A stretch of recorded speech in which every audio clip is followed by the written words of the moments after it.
Hello, everybody, and welcome. We're doing the weekly astrology for the week of July 10th live this week. It's been absolutely brilliant and busy getting settled here in Spain. And I thought, man, it would be nice to share a little bit of this live interaction and this live energy with you and talk about the things that are going on in the cosmic sky this week, because this week is absolutely a busy week. It's a big week. We've got the nodes changing signs. So this is a busy, energetic week, and I want to make sure that we are more than prepared and kind of cueing your mind towards what you can be paying attention to coming up in terms of themes that may be presenting themselves. So we're going to spend some time chatting about all of that. Now, of course, before we jump in and get started, hopefully you are doing well. I'm sending you love absolutely wherever you are at. This week, you're seeing me come to you live actually from Cadiz, Spain. Now, I live in Sevilla, Spain, but this week we're in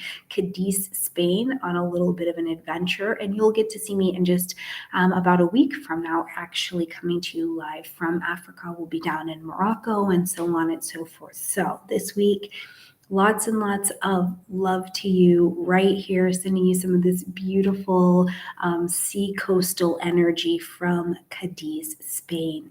All right, you guys, please make sure that you like this video. It helps the algorithm help other soulmates find us. Let them know that we're out here on this journey of cosmos and consciousness. So please click that like video, please, please, please.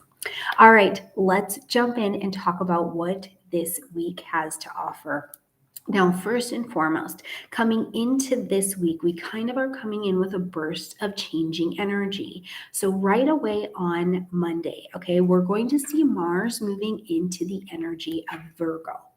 All right, so one of the things to kind of keep in mind is that Mars is our action, our energy. I'm doing, how I'm doing, what I'm doing, and how I'm getting it done energy, okay? But it's also the desire.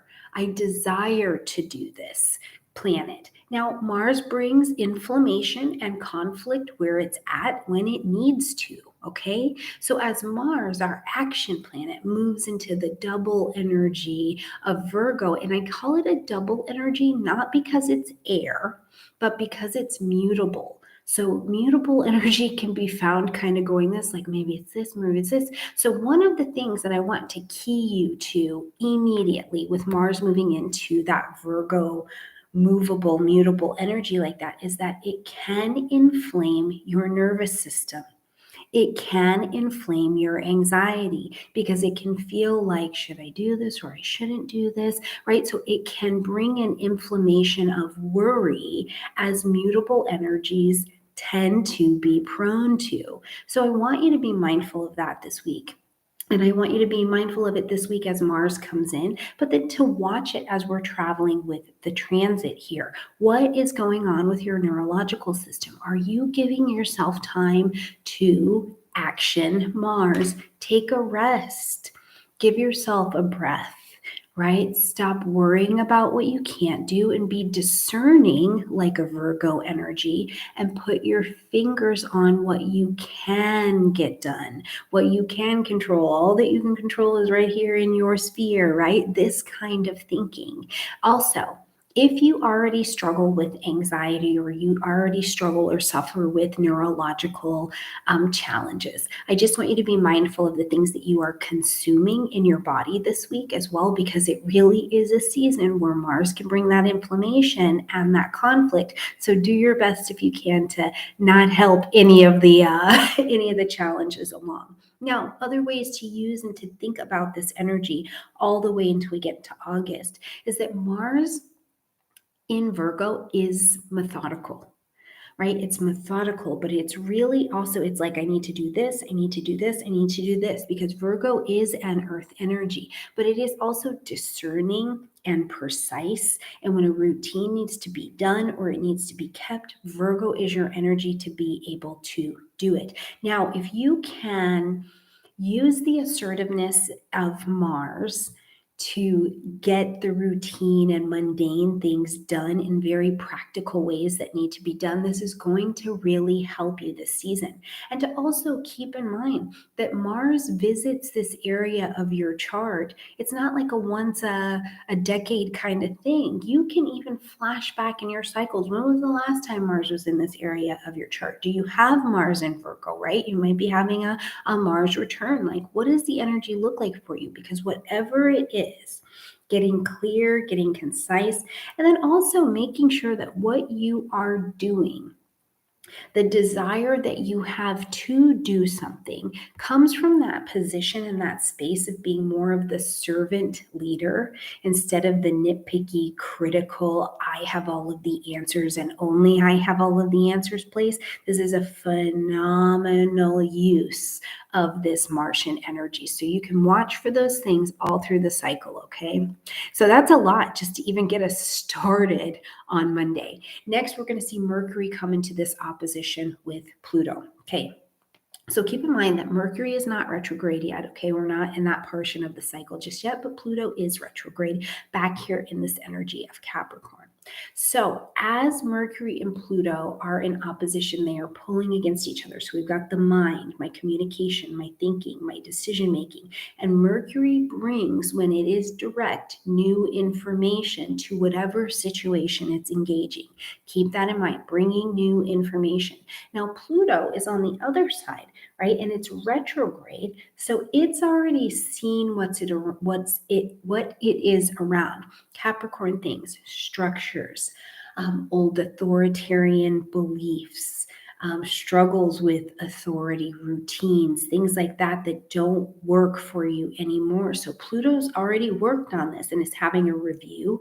Now Mercury's bringing new information, but they're still opposing. So it's like, what in you still trying to have this like power and hold on to an old routine or an old structure or an old belief or an old relationship? It's literally like, even in the light of getting new information, you're not, something in you or something even in the situations around you might not feel like it can bridge that gap. Okay. So in an opposition, what we don't want is to pull them further apart, right? Instead, what we want in an opposition is to find the sweet spot and integrate them together. Okay, so what a great way to use this is to think, okay, here's this power structure, here's this dynamic, here's this belief, here's this whatever, this authority in my life, even if the authority is just an old idea. Old ideas are really powerful for us, you guys, right? We make a lot of life decisions that are based on old ideas that keep us from going on the adventures of our lives or having new experiences with ourselves or others. So if you've got this old idea and it's like, okay, let me just be with it. Let me say, okay, is this idea serving me? What am I being shown here? And then bridge that gap in the middle of that Mercury, the new information that's being brought to you that may be challenging you to go in a different direction than your habits or your patterns that you've already been in. And that's how we integrate. If you're feeling, late Monday, like you're out of whack, pause, wait for a minute. Consider the information you're thinking, the story that's running through your head with information that you've been presented. And this is how we integrate, because anything less than integration feels like there's an instability, and the power dynamic will feel like it's kind of going through the roof a little bit. And even if that's just internally, okay? All right, brilliant. So that's Monday is busy. We're not coming at all. I feel like for weeks and weeks, I'm like, oh, we're coming in on a nice void of course moon. Rest and relax yourself. This week, I'm like, get to it. We're busy. Now, later in the day, we are going to see the moon traveling through that energy of Taurus. Okay, so moon and Taurus, bring in your creature comforts. Remember, this is the time of the month to check in and say, okay, am I eating well? Am I caring for myself? Am I grounded? Are my structures, are my routines practical? Sensually, how am I feeling? Take time to check in over this next 2 days with your five senses, right? No, we love it, right? Live through the third eye, get the intuition going. But Taurus drops you down into your five senses. And where are they? How's it going? Is it time for a vision checkup? Is it time for a hearing checkup? When's the last time you put something on your tongue and excited your palate with something that is just absolutely decadent? Outside of the decadence, when is the last time you gave your body some really like hearty kapha, Ayurvedic medicine, kapha level root vegetables, some bitters to balance out maybe something that's going on in your system? Of course, you need to check in with yourself and see what you can do or you need to do, especially to ground yourself in ways that are going to prove emotional stability in your world, okay? On Tuesday, we have got Mars in a trine to the North Node, okay? Which means that it is also sextile to that South Node. So Mars, our action planet, in an ease of access of conversation with these nodes, which are our destiny points to pull us collectively towards something or to allow us to let something flow away. Okay, that's that South Node point. So I think that the South Node is actually having an easier engagement than the North Node is with Mars, but that's because we've seen a lot about what it's okay to go ahead and let go. But what I would think of first that I want to calibrate you to is that when Mars shows up, when we go into Mars seasons of life or Mars perfection year or Mars comes into a new sign, we can have a course correction, right? Like we have a course change that presents itself. So prepare to change directions, change plans, really like literally physically change directions to be headed towards where you need to go, where there's an opportunity to go where you need to go, and to release what you do not need anymore. And you may have to, Mars, take a physical action to do that. I literally have the vision of, you're going down the hallway and you always go to door number 1. And for whatever reason, door number 2 is open today. And you're like, well, I can go, but I have to walk me through it. So if an opportunity presents itself to go in the direction, Taurus, of something that brings you freedom, changes your relationship towards a way that brings it into alignment, brings your finances in alignment, is encouraging to you. Is it time for you to bring new people into your life who have a different value? They value things the way that you do, but it will require you to walk through that Taurus North Node door. But again, you're supported with a fair amount of ease to let go of, Scorpio, what is not serving you anymore. You've been power tripping and power dynamicing this, and now the ease of detoxing that people place their thing out of your life and moving towards door number 2, the opportunity, is a bit easier, okay? Now, we get some cool shifty energy when we get to Wednesday. So let me talk about, first of all, that we've got the sun in a square to Chiron, okay? Light, heat, life, motivation. So we're motivated to shine and to be and to do where the sun is at. And then it is squaring Chiron in Aries, okay?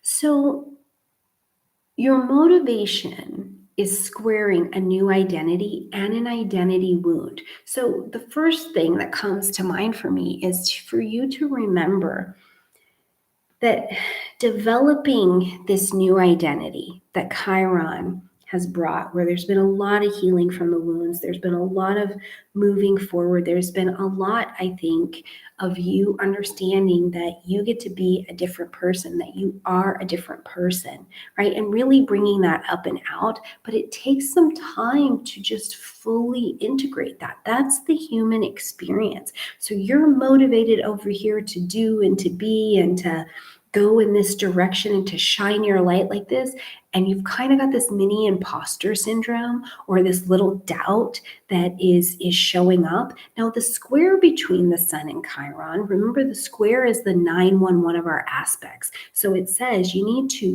do something. You need to take an action in some way to get out from being squished underneath this square. So first of all, I like to start with, because it's Sun, which is the I am, and Chiron and Aries, which is like the other I am, is rules 62 and 63. Rule 62. Don't take yourself so damn seriously. Calm down. Calm down for a minute, okay? Don't take yourself so seriously. Give this a moment to breathe. Now, you've been here. Okay, you were here January 2nd. What was going on in your life? How is your identity different now than it was then? Because you're back here. And can you relax and take a deep breath and not take yourself so damn serious for a minute? Like, hold on. Rule 63. Stop taking them so damn serious, right? Like, calm down a minute, because from a more centered perspective, one, you can act out of the new identity that you have developed and allow that portion of you to lead now, which will lead with different solutions, different actions, different ideas, different support, different information, right? So 62, 63. Now, the other part of that is that this is a heavy responsibility square.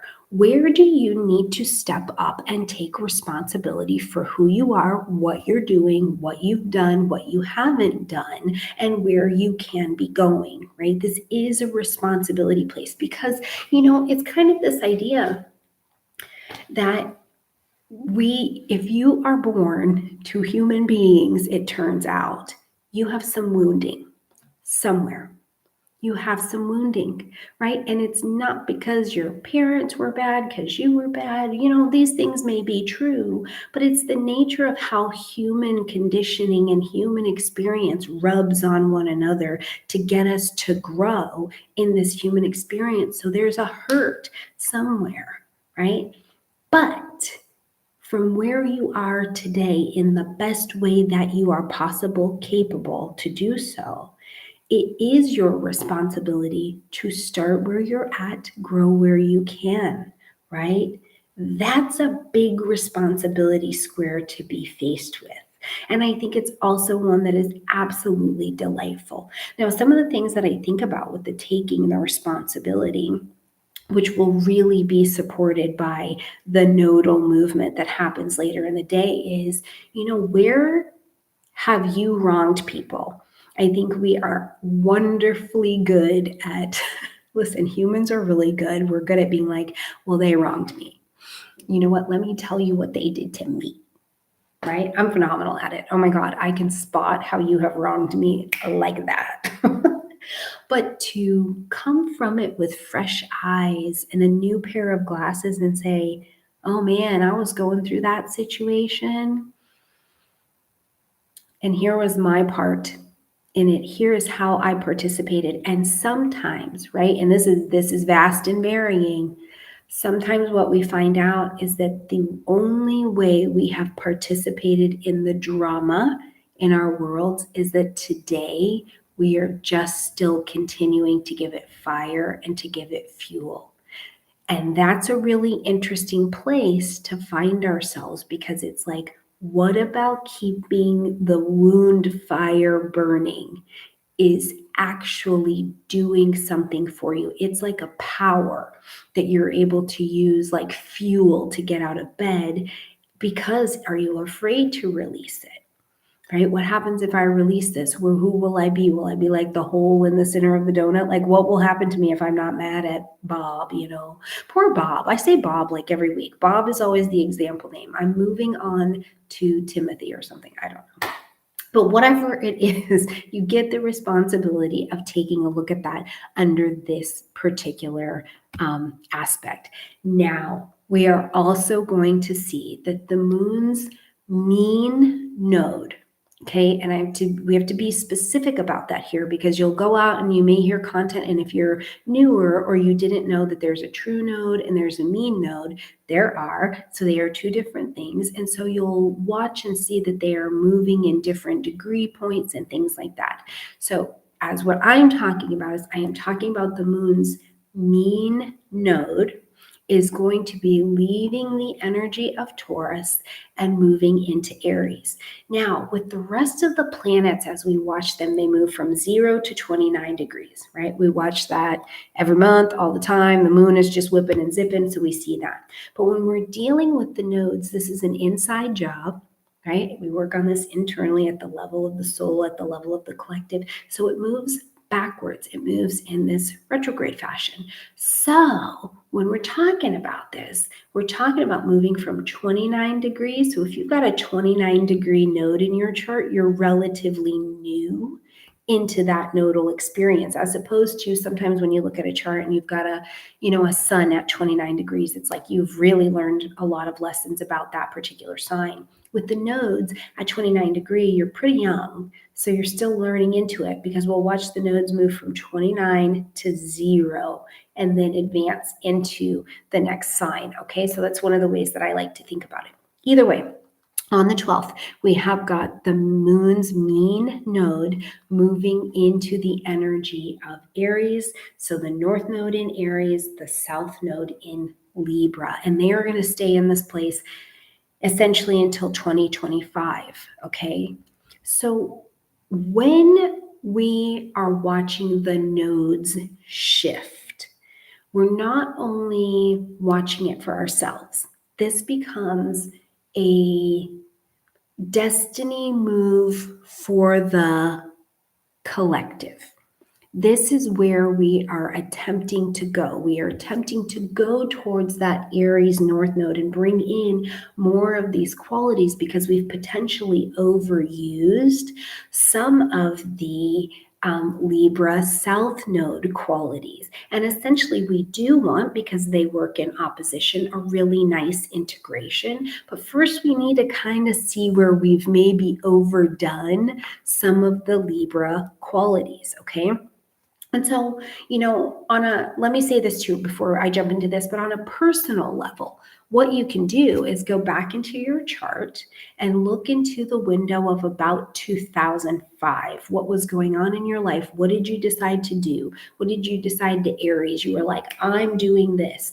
I'm going in this direction. I'm taking this on. It was very Aries. It was not about the we, right? But also, every time we experience this, about every 19 years, you bring more wisdom to each experience of your pattern, but we just live our patterns.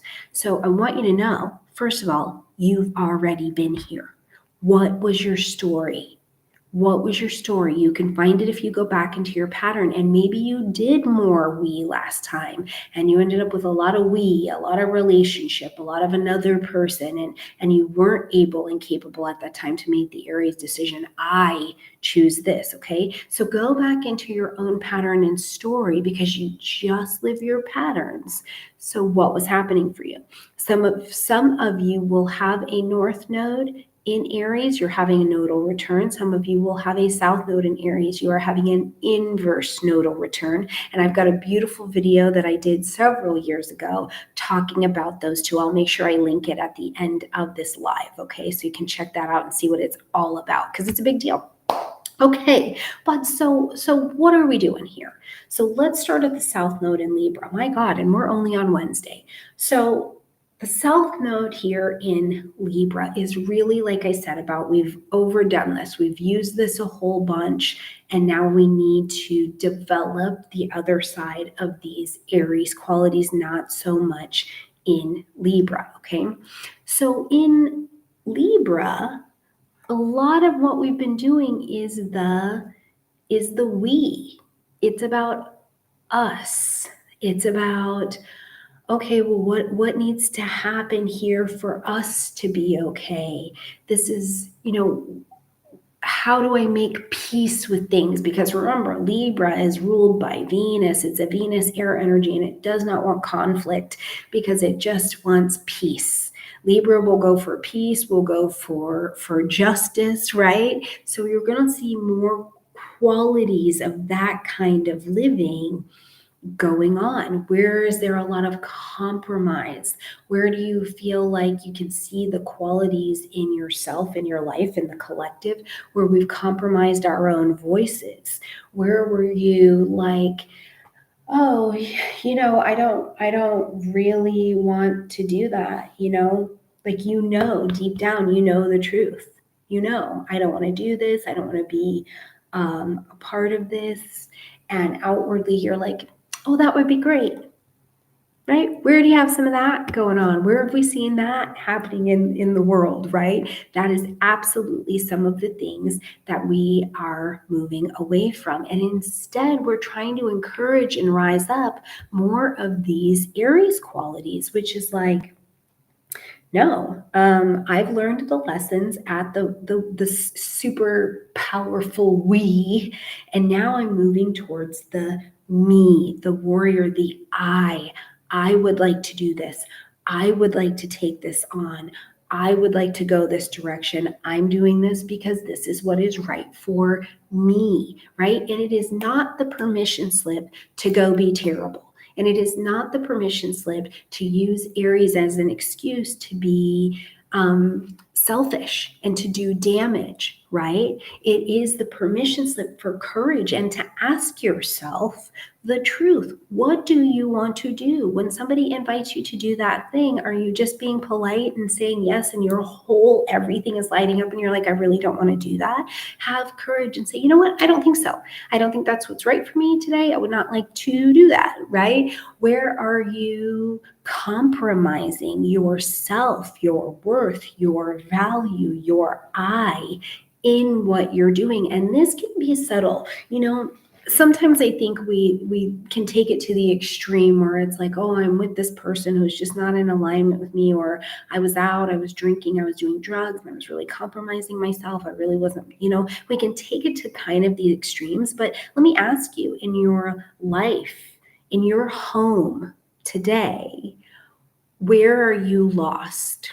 Where are you lost in the voice in your home and you haven't realized that it's actually doing damage instead of doing an uplifting? And it's not that you've been at home trying to do that, right? We uncover, discover, discard. So where have you learned over this last little bit of time? You've had these rumblings that you're like, oh, I don't actually like doing this, or this isn't really in the right vibration for me. I'd like to do it maybe this way, or I need to delegate because I also need time to breathe. I need time to sit down and meditate. It cannot all be on me, which requires courage to change, right? And I can tell you, this was a big example in my life, right? I've had several of these big Aries moments, but it's really good where it's like, okay, where have I needed to look around and say, oh, I'm actually not the end all be all of this household. I taught these young ladies how to do some cooking. I taught these young ladies how to do some cleaning. I taught these young ladies who both can drive and go out in the world and do things, how to do all sorts of things. So I am not their sun and their moon and their everything. They have to be able to stand on their own when they leave my home. So where do I have to take courage and say, I need a break? Can you handle that? Right? Fantastic example of taking that Aries. And it's not always easy. We're not comfortable in it at first because we've overly developed the we. So hopefully, does that make some sense? Let me know in the chat and in the comment section down below if you're watching back. And where is this lighting up in your life where you're like, yes, I I feel the story of that little piece of karma coming up in me. And I'm ready to assert myself and stand up for what I believe and what I believe is right for me, or how I would like to move, in this way. And remember, we're at the next beginning of this cycle, so we have plenty of time to be learning. The transits come in as an awakening to the lessons, so we have time to learn it and develop a relationship with these signs and the qualities of these signs as we go through. So by the time we land in 2025, there's a whole bunch of shiitake you're not going to be doing because you don't really want to do it. Okay. And it will be done in a way that I think is more along the lines of not just, Aries, the god of war, and get them and F them all. You know what I mean? It's more along maybe a little bit of that, but I think it's also more along the lines of Aries, the Roman version, the sacred gardener. Like, I am willing to tend and fight and give my life to grow this seed, this plant, this garden, because I'm willing to put my butt behind it. You know what I mean? I don't want to grow the whole fruit tree. So, okay, so that was just Wednesday. Very busy. We've got a lot going on now. Thank God when we roll in to Thursday, we're coming in with a moon void, of course, early in the day. So hopefully you'll be sleeping and resting and vibing in and assimilating the movement of those nodes, like just let it come on in. And then we get another of what I'd like to call one of our at least intellectual integration moons coming up. So we will have the moon move into the energy of Gemini for the day. So new ideas, new information, the communication is going, we're thinking. It's ruled by Mercury, so we're getting new information that's coming in. But again, whenever the moon comes to the Gemini sector of your chart every month, you have an opportunity to look at how you're communicating, look at who you're communicating with, look at how you're giving and receiving information, looking at if there's a place when you're communicating, however that be email, text, if you're still faxing, if that's a thing, are you being clear? Do you need to have a conversation with a specific network of people? Are you learning something? Are you teaching something? Check in on the communication bubble of your life. And this is where the moon in Gemini can really help you, because at an emotional level too, when there's clarity is emotional kindness. Right? Let that be with that for a minute. I absolutely think that is beautiful. And the moon in Gemini would agree. Okay. On Friday, we're going to see the sun come into a sextile with Uranus. And I love this. I love this aspect. Now, remember, flashback into your life. We have already been here on March 6th of this year. Okay, so flashback, last time we had a sun-Uranus sextile, what was going on for you back in March? March was busy also. But as the sun and Uranus sextile, they create a pocket of opportunity that we intelligently take action to achieve, to work out and materialize the opportunity that was presented, right? So something new. It's Uranus in Taurus, something new that gives you a different level of freedom. And it can be exciting. It can be wonderful. It can be surprising. And I never like to promise anything other than it will be a change of pace or direction or information. A change will come to you because change is change. Our perception of the change that has come is different for absolutely all of us. The way that change presents itself is different for all of us, right? So what I can tell you is sextiling that sun energy, change is coming and it is going to create a course correction. And I tend to think that when Sun and Uranus are coming together, it's like it tends to be a pleasant surprise that you're like, wow, maybe you even have a new outlook on something, or you realize you have a different perspective on something. And I don't know how you could possibly come and listen to astrology or listen to meditation or listen to any of these consciousness provoking podcasts or content and not get to the end of a week and think about yourself and how you're engaging in your life differently. So I hope that you hear something here today that makes you think about your life, think about the patterns, so that as we arrive at Friday, you get a new set of little lenses over your glasses that you're looking at life through, and you go, I've even just had a little perception switch. Change in your mind and change in perception is a big deal for people. Now, of course, it could be anything else as well. Taurus is an earth sign, so things in the material plane like to change. The sun is over in the energy of Cancer, so we really have a nice connection, but something in the material plane is going to likely have a course correction for you, okay? So please let me know in the comment section down below what that is for you. I'm looking forward to seeing what it is for me and the people in my life.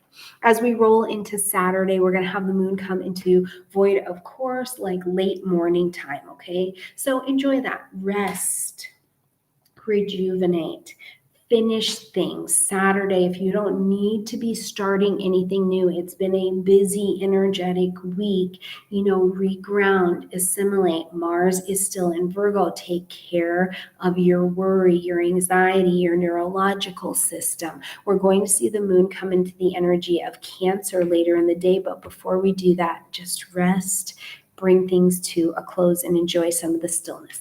Now, as that moon does come into domicile and comes home into the energy of Cancer, check in. What's going on with your family? What's going on in your home? This is your first home, right? Home on planet Earth, okay? Your little meat suit. So check in here. What does your body need to feel fit, to feel firm, to feel secure, to feel nurtured, to feel nourished? Do you need some time by yourself to kind of emotionally tap in and recharge? Do you need to be with whoever you call family to just kind of charge the emotional batteries? And let me tell you something. I had somebody present this to me, and I thought it was really great, that this is a person who has moon in Cancer natally, and they were talking about how being with the memories is really something they find rejuvenating. And it made me think about that, because I have a daughter who's got a Cancer moon, and she loves to watch like the old movies or to go through our photos. This just like fills her cup. So maybe this is a day where you're going back through the photo albums, or you're watching that old rom-com, Oh my gosh, one of my favorite movies is Bride and Prejudice. It's a take on Pride and Prejudice, but it comes through the Bollywood lens. I really, really love that. And it's one that I use to watch with my children to expose them to things outside of the United States, but in context that maybe they could understand, right? So what is it that is in your history or your memory box that could really be charging your little buttons on this particular day? Okay, now as we're going to round out the week on the 16th, we are also going to see that we're traveling with that moon in Cancer for Sunday. So please enjoy it. Enjoy your families if you can. If there's work or conversation or concepts around family or around your home, you just need to spiff up and be at your home, bake some cookies, light some candles for you at your home. Whatever it is, come home, settle in, and enjoy it before we move into the next week.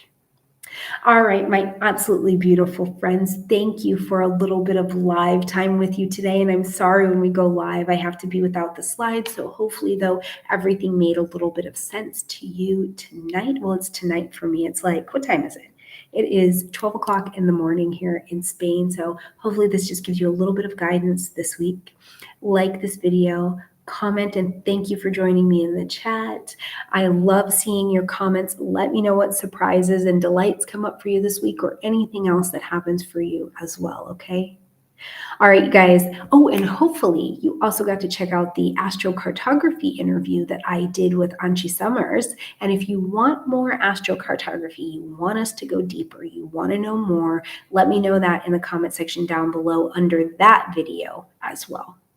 All right, beautiful friends, I love you, and I'll see you next time. Bye, everyone.